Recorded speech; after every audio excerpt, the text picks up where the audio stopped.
Seems legit. Hello my legitimates and welcome back to my channel. Today we are making the teloujay by Country Cow Designs. I really like it. It was really quick. It's a nice quick simple bag. We've got a slip pocket in the front and a zipper pocket inside. I have just used a 3/4 inch strap because I wanted to, I just did. So you can alter that down or you can do the 1 inch, that's fine too. But it comes together surprisingly nicely, not because of the pattern, but because of this here. This is not fun to work with. I will show you all the problems during my video. But if you would like to see how to make this, please stay tuned. Alrighty, so I have this box of pieces. I have in fact cut this out a very, very long time ago. So I'm not totally 100% sure what's going on with the pattern, but we're gonna see if I can just do it anyway, because that definitely sounds like a me thing. So, what's this? This is the lining. Cool. Exterior pocket. Well, we all know that I like to start with joining pieces. So, exterior pocket. We're gonna put right sides together. And before you ask, both of these fabrics were from, I'm pretty sure, Spotlight. The exterior is a furnishings fabric that I am confident in. The lining, less confident that I got it from Spotlight, but it was ages ago and they probably don't have it anyway.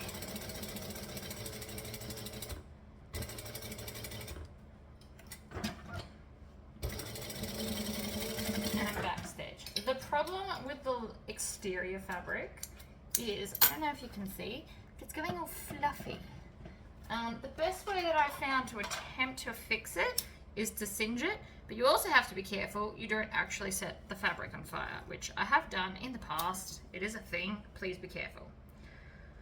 And it's just because of the type of fabric it is. It's like a jacquardy something. Zigzag scissors. Again, they haven't been sharpened. Maybe I could make that my mission today. Figure it out and do a video on sharpening them.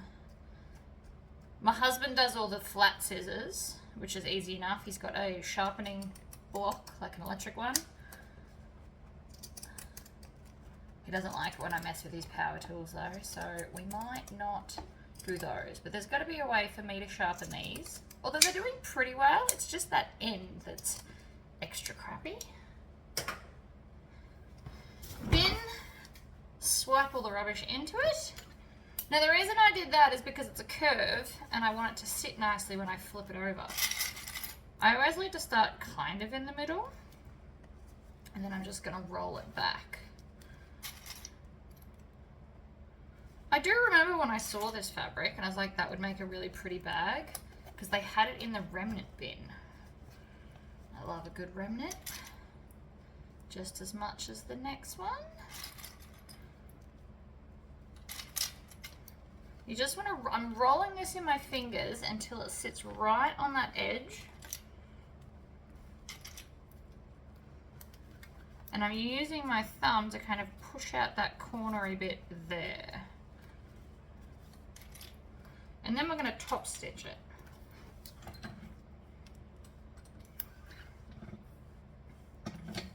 Stitch, back stitch. Now you can top stitch at 1/8 of an inch or 1/4. I personally like 1/8, but it is a bit trickier. So if you're super new to sewing, do a 1/4 inch and you're less likely to fall off the edge.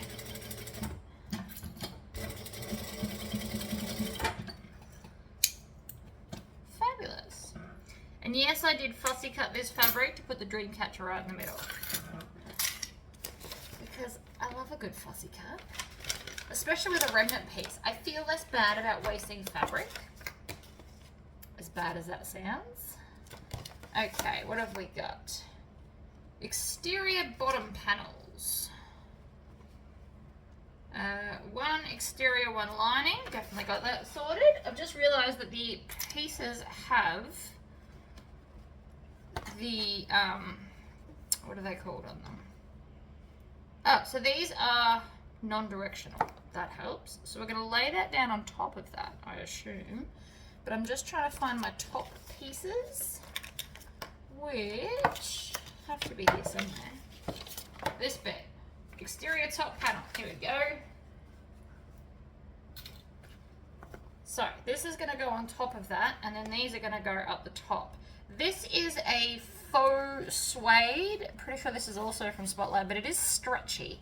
I'm not interfacing it because I'm going to clip it in place. And I'm going to have it face down into the feed dogs so that it doesn't stretch and slip. And then it's going to have foam attached to it so that it doesn't stretch any further. So I'm going to put it face down, and we're going to stitch and back stitch. I get a lot of questions about what machine this is. This is a Mitsubishi LS2-130. It's just a plain straight sewer. I didn't buy it for the brand. I bought it because it was the only one around in town, and I wanted an industrial machine. And then I painted it green, which, as you can see here, it's been wearing off.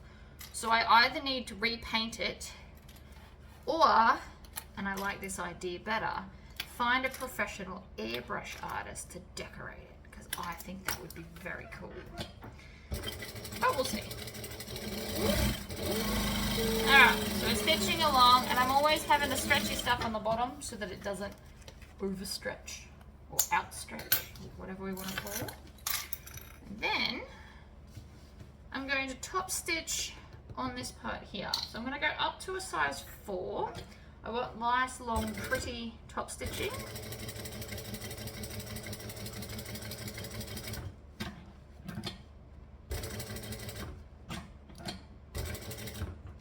This is a terrible idea because the vinyl is stretching.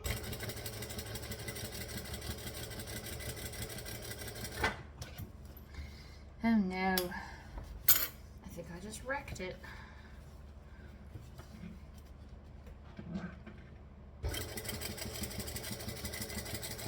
You wanna know how I'm getting it so smooth? My foot is on the foot pedal and I'm lifting it.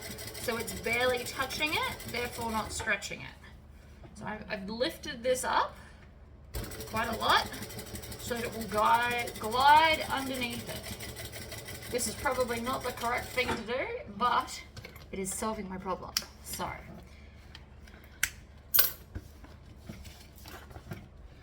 I'm just wondering if oh, there you go, that worked.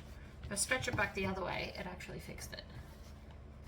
Now I'm going to take my other exterior. So I've got one here, and this is now going to lay on top of this, and I'm just going to tack it down at the edges. I'm still on my 4 stitch length, it doesn't really matter. Needle down, pivot round. Now you can clip all this together if you prefer.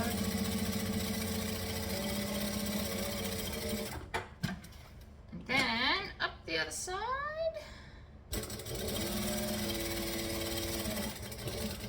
Like so, and back stitch.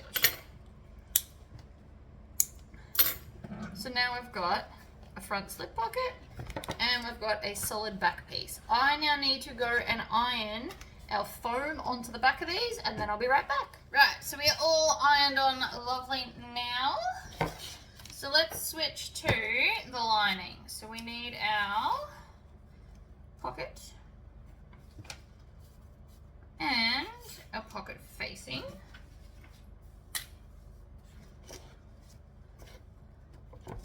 And we'll need one of our lining pieces.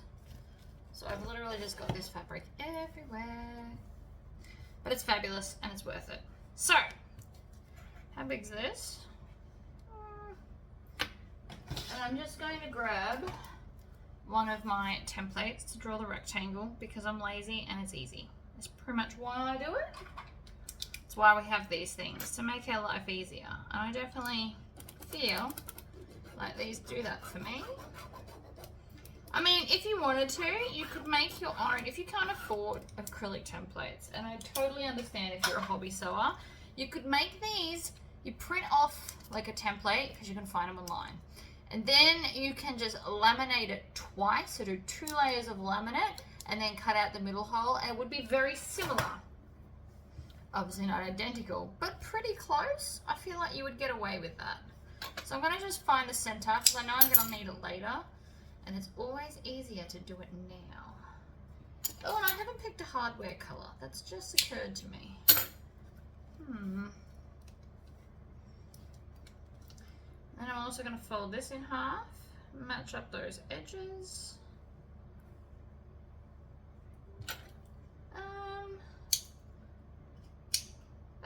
Get off there.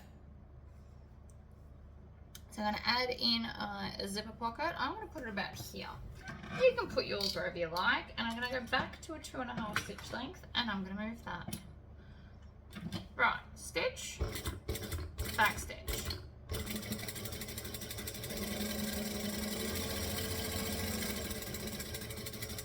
Back stitch at the end, flip it around and then jump to the other side.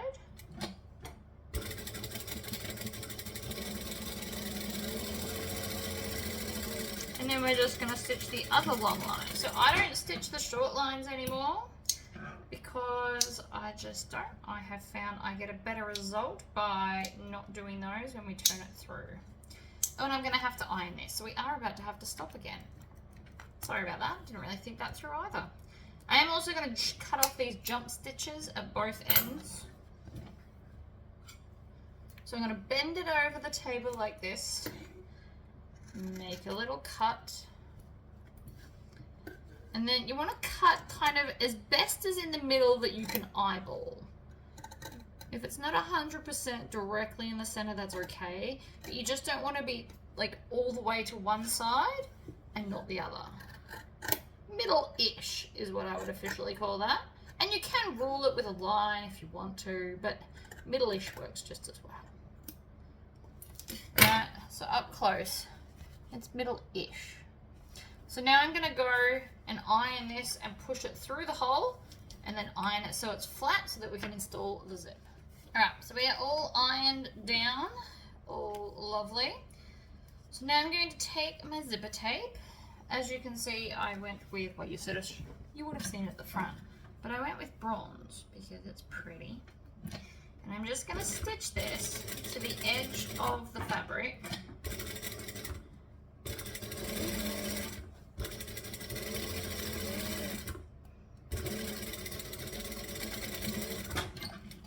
Lift it up, trim off our tails. Just going to move that over there. Then I'm going to do the same to the other side. You can also make this pocket bigger, but I was just following the cut instructions.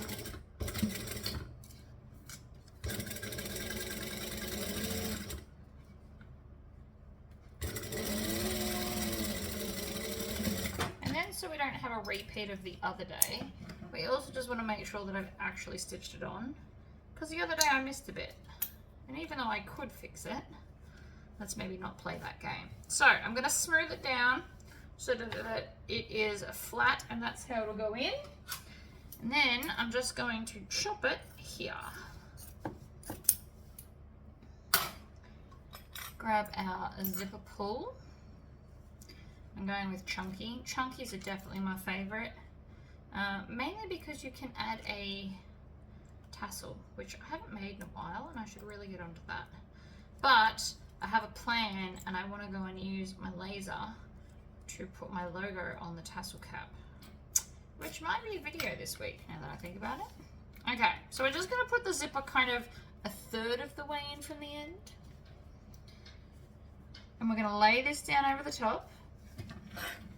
That tapping noise you can hear is Knuckles asleep against a wall. He's tapping his feet. He does that. Needle down, pivot, go over the zipper. Now if you're not using nylon zipper like I am, please don't go over the teeth. Resin and metal zips do not like to be sewn over. Just so you know. I am not a huge lover of metal teeth. I never have been. Each to their own. I find nylon zips tend to glide more smoothly than metal ones with time. At the start, everything works great, but over time, when asked to replace zippers, most of the time it's a metal one because it's too tough to work with anymore. Not that I do much of that work now, but I think that's probably what's made me dislike metal zippers, just as a personal preference. But again, I'm not your boss. You are welcome to use them. I've seen beautiful bags with metal zips. Alright, so now we're going to fold that down and it should line up because we already checked that when we stitched it. Why is it sitting crooked? What is going on? Alright, so I'm going to just stitch down the sides. Stitch, back stitch, down one edge. We want to leave the bottom open. Well, I plan on it, whether it's part of the pattern or not, so that I can turn the bag through here. But it is just a little pocket. You can obviously make it bigger if you like bigger pockets. You can do a Tory pocket.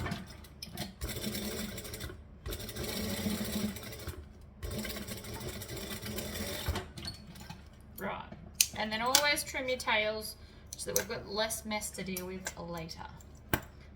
I'm going to open that up, and I'm not worried about the zip getting in the seam. That's always a good thing to check. So I'm going to grab my other half and put them, whoops, right sides together, and we're going to stitch down the side. Stitch and back stitch.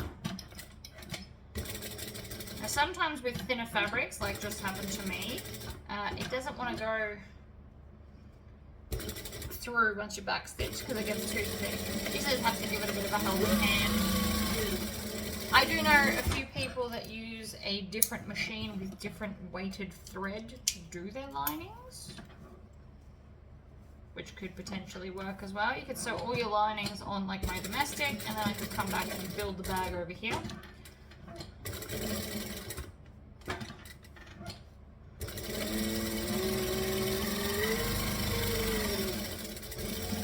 Stitch and back stitch. Let's grab our base. So I need to find the center. Shocker, I know. Gotta love a good center. I'm gonna find the center of the short sides as well. That's where the seam will sit. And it might just be easier to do that too, especially if you're new to bag making. This is a great way to line it up. What I haven't done is the other side center. So you can do that by putting the two seams together, pulling out, pinching, and snipping. So, clips, put that up there. I'm going to line up that center.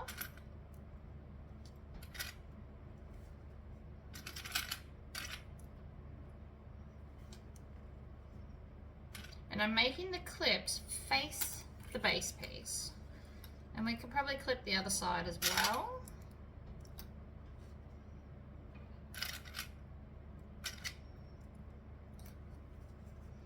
Always handy. We'll lift up the needle so that we can actually get under. And then I'm just going to stitch from that the edge, back stitch.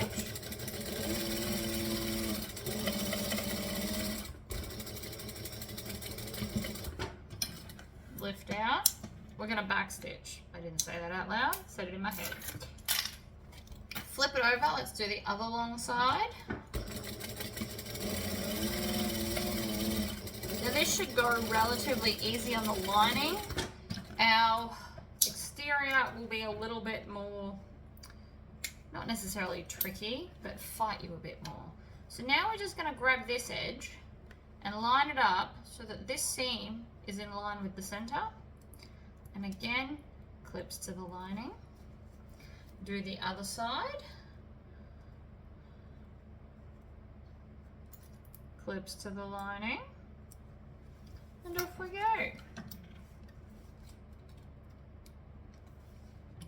And then we're just going to stitch from one side of the stitching all the way across to the other side and back stitch. Always back stitch. Other end. If you're more experienced, my suggestion while making this bag would be to chain stitch. So you do the lining and then you do the exterior, and lining, exterior. But I didn't want to do that in case I confused you. I tend to do those kinds of things in lives. So, lining's done. We're going to turn it through and check our base, make sure it's all fabulous, of which it is, but it's always good to check. And we're going to need it turned the right side out to put it in the bag anyway. So, let's go on to our exterior. See the fabric? See how it's like doing this? Super annoying. That's why it absolutely 100% needs to be interfaced. I'm just going to melt it off with a lighter. I mean, the flip side of this problem is that it might smell like cigarette lighter or burning if you have to burn too much of it. But by melting it, it tends to also stop the fraying, mostly. See, like that? Right. So this bottom one's doing it as well. So we just want to just run the lighter quickly up and down. We don't want anything too dramatic, but it's just going to stop those fraying bits, theoretically. It won't always stop them, but it will definitely minimize them. And kind of, I'm leaving the melty bits on. We're not going to see it, but by leaving it there, if I pull that, I'm just going to start the fraying process all over again, which I really don't want to do. Alright, so the first place I'm going to line up is this seam here with the opposite side seam so that the bag is even. Point number one. Then you can go up to the top, put one in the middle for good measure, come down to the bottom, and just, you can, probably don't need this many, if I'm totally honest. Then we're going to line up the seam on the other side as well. Because this is a straight line and it's not too bulky at one way or the other, it doesn't matter if I start top or bottom. So I'm just going to set it up the way I like that. So I've clipped the two sides. We are going to work with the top facing up. We are going to stitch and back stitch. We're going to stitch slowly so nothing moves. And I'm going to back stitch at the end. That was probably too much back stitching. I mean, it won't hurt it, but you just don't need that much. That's all. Right, other end, other side, whichever way you want to look at that. Stitch, back stitch. Slowly, so it just got thicker there.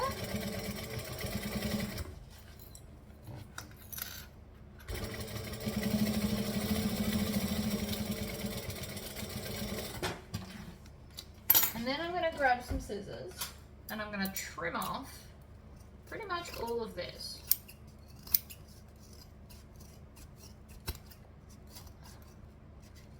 And I want to taper these bits here and trim off that tail. Push it into the bin.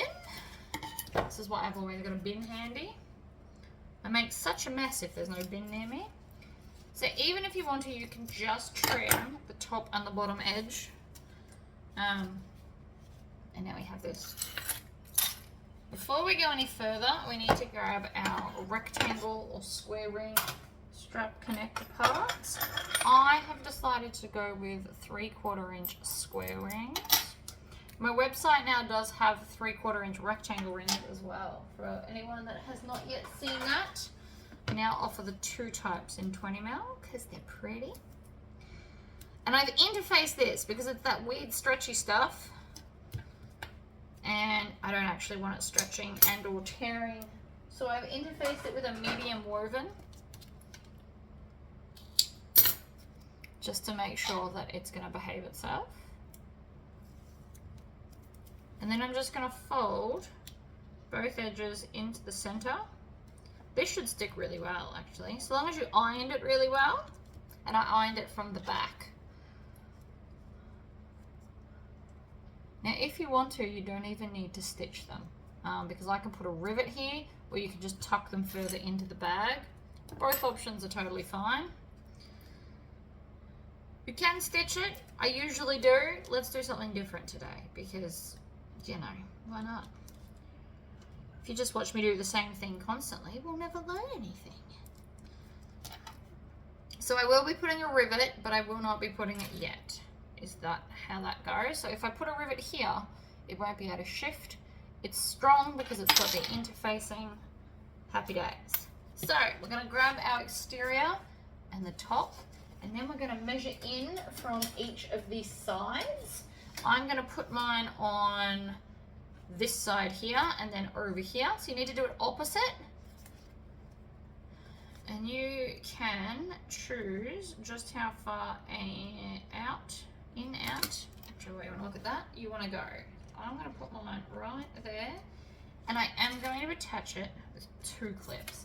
Now obviously the pattern tells you how much to bring it in by, but this is a bit flexible. Like if you've got a print and you want to move it half an inch one way or the other, 100% you can do that.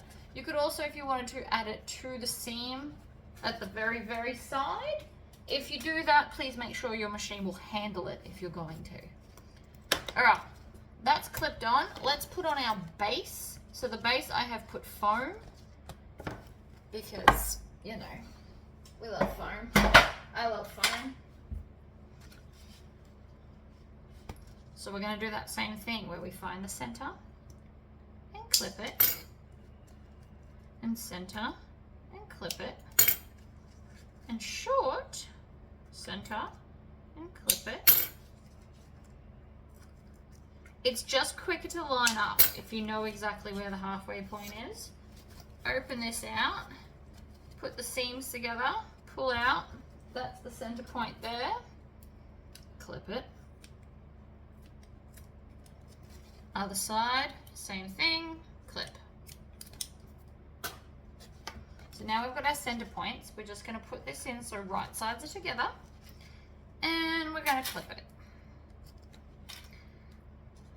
Now you might need more clips for this because it is the foam, and I am going to do one side, stitch it, and then clip the other side so that I'm not fighting it as much, because that would be lovely. I don't actually enjoy fighting the bags, it just happens sometimes.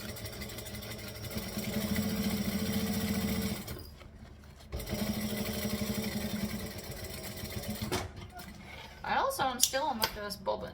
It was actually a full fresh one, but I have not yet made my strap, so that could get quite interesting. So, center point, clip, clip. Whoops, missed. Bring it back.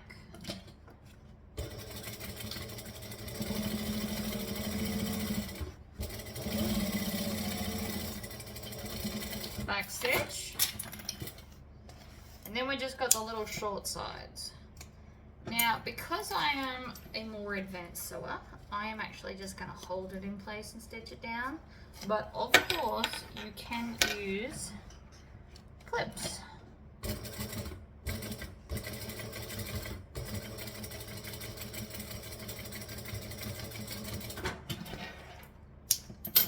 One side.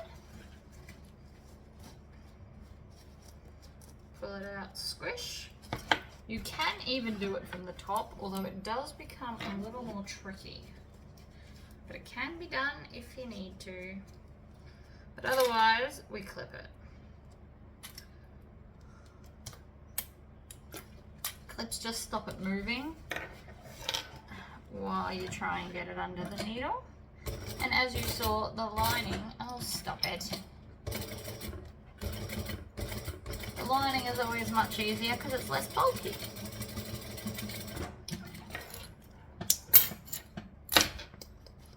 Base is in. Ta-da! Let's grab our exterior, and you've got to think about where you want your pocket. Do you want it against the front slip pocket or the opposite side?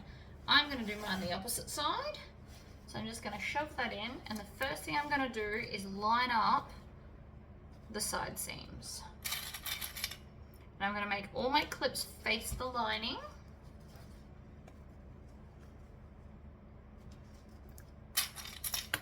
Oops, throwing them away. And then it should all just line up. Lovely.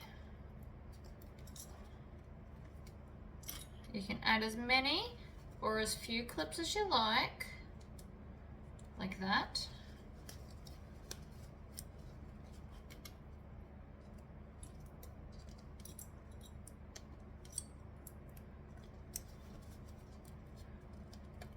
Add it into those clips holding the strap connector. Voila! Needle back. I'm going to just kind of fold this top bit back. I'm going to start roughly in the middle-ish. You don't have to start there, but I find it easier because the bag will lay down flat. And then by the time you get to the side, you've already eliminated a whole bunch of clips. Needle down. Bring the bag around.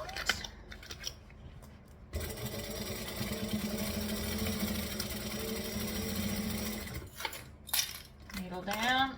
Again, flip it. So we're about halfway. Half the clips are now gone, which will make this much, much easier. Needle down.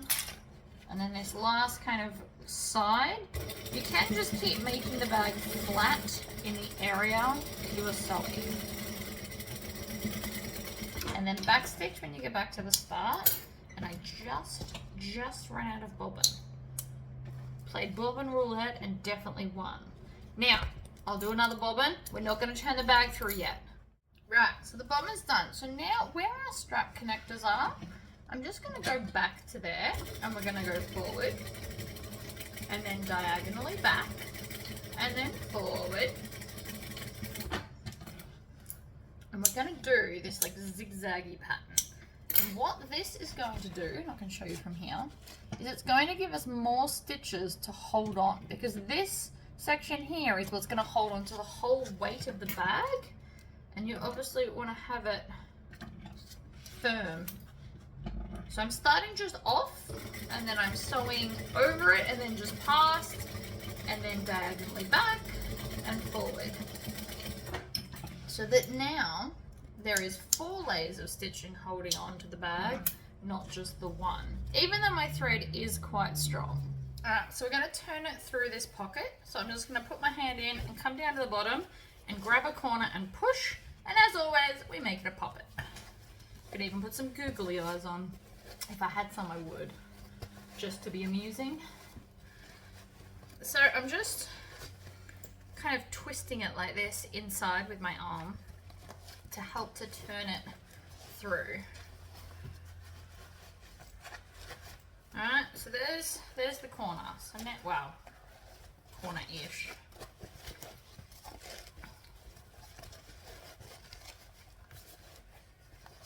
So I've got a little bit out. Now that I'm here, I'm going to grab the pocket and pull the pocket over the rest of the bag. This is what I've always felt to be best, and so as soon as you get it over, it just kind of falls out, which is lovely.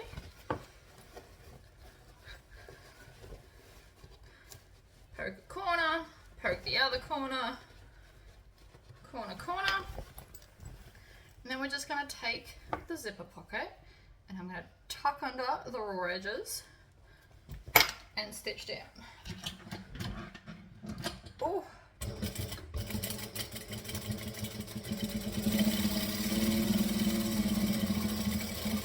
And back stitch. We always back stitch. Tuck the pocket in. Zipper up. Tuck the lining in.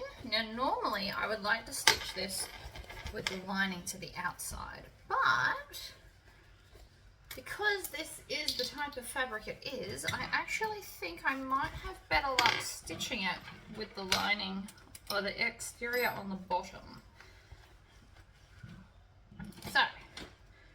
So I've put it up to a size 4 stitch length, and I am just going to fold it at the seam and move it along. And I just want to stop with the needle down and check. See how it's not pulling? I thought it might because of the fabric, and it did it earlier. But because it's on the bottom, the feed dogs are pulling it through quite nicely. You can even give it a little bit of a tug and help it through if you're finding that it's being a bit stubborn. But it looks really good, except for this big knot because the tails got stuck. I'm just going to trim them off so that they don't do it again, and then continue around. So this is also one more stitch over our connector, our strap connector, which will make it just that little bit stronger as well.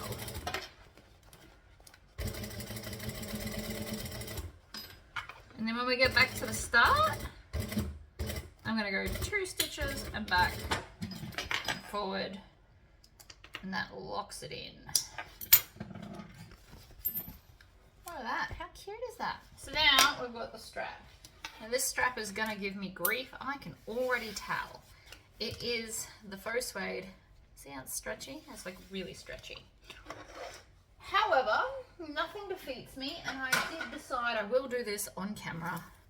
So I'm going to put double-sided tape down both edges.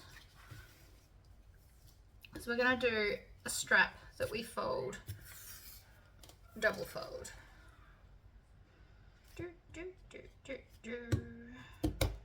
Like that. And then we're going to try the other side. Stick it down.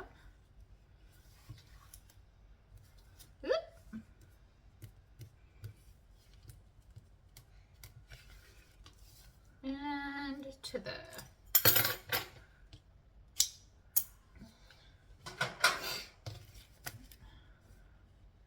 And I'm going to pull off part of the end like that, and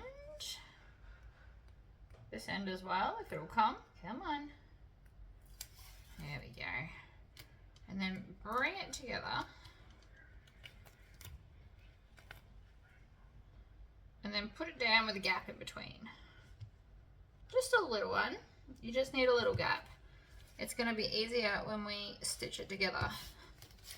So pull these back, pinch it together, and then push it down with a gap in between, like that. Just a little one. So when we fold it over, that edge won't be like crazy thicker than the other side.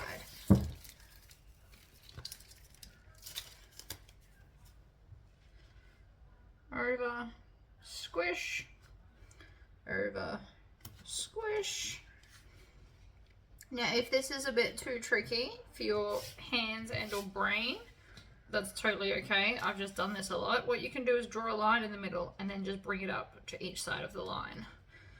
I'm just skipping that step.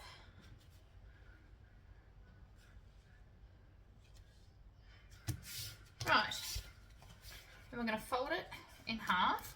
Now another thing you can do is up here, this is the presser foot like pressure. So if you bring it all the way up like this, it theoretically won't push down as hard, right?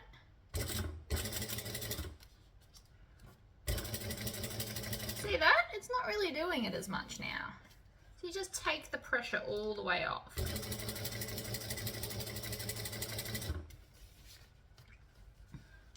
Now I will not be sewing up the other way. It will make this very, very twisty. You could also put some interfacing onto this. I could have ironed on the woven medium like I did with the strap connectors. That also probably would have worked. But less pressure foot is just as good, I think.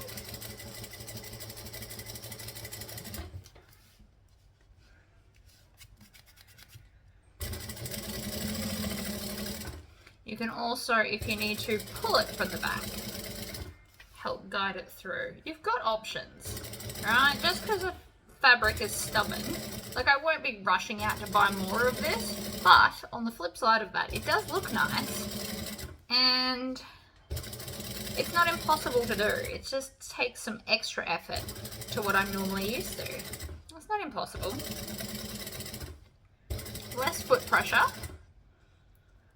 And slightly pull it from behind. Like that. That's come out fairly nicely, I think. And then we're going to come to the top and we're going to do the same thing. We're going to go top to bottom.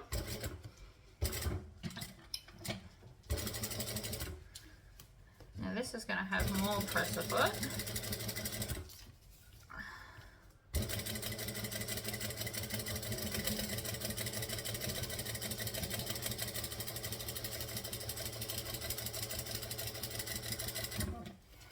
It's one of those few times I am going to sew quite slowly.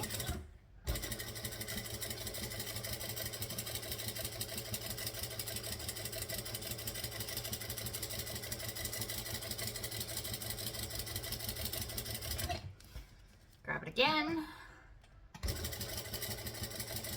I've got a lot of moving parts going on. This is taking a lot of concentration. So I am lifting the pressure foot up a little bit, as well as the same foot is controlling the rate that I'm going, and then this hand's guiding and this hand's steering. This is a lot, even for me. Because as soon as, if my foot slips, we'll have too much pressure.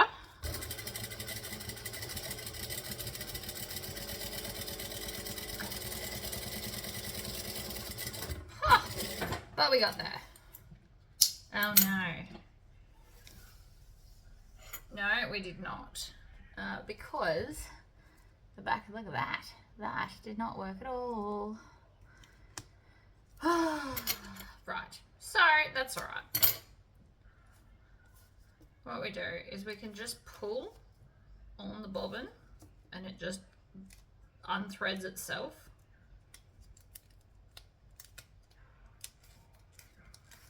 See how you can just pull it out? You don't want to keep that anyway. And then the other side will also just pull out. Watch this.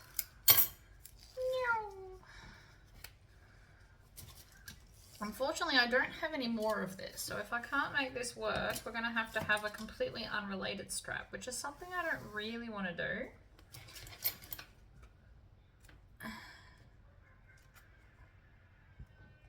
See how it's all coming out too easy? You don't want to keep that. That would not be good. Chop it here. And there. This one should just slide out. And then I can grab this side and pull it out. I knew this strap was going to be annoying. That's why I left it till last. Can't win them all though, I guess. Alright. We're nearly back to the bits I want to take out, and then we're going to try all of that again. Even if it does want to be stubborn. Nothing gets to defeat me. So I'm going to stitch it from this side up.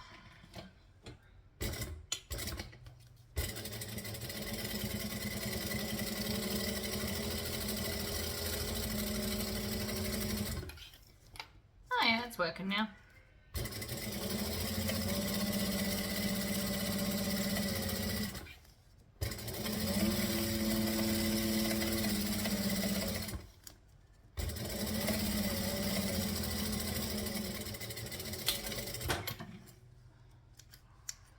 Did anybody else see that random bit of fluff fly out?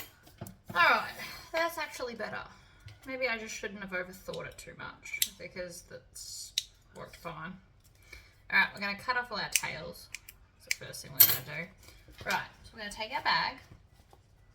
We're going to need some rivets, and we're going to rivet this. So, let's get our rivets. Here's my cam presses. I've also got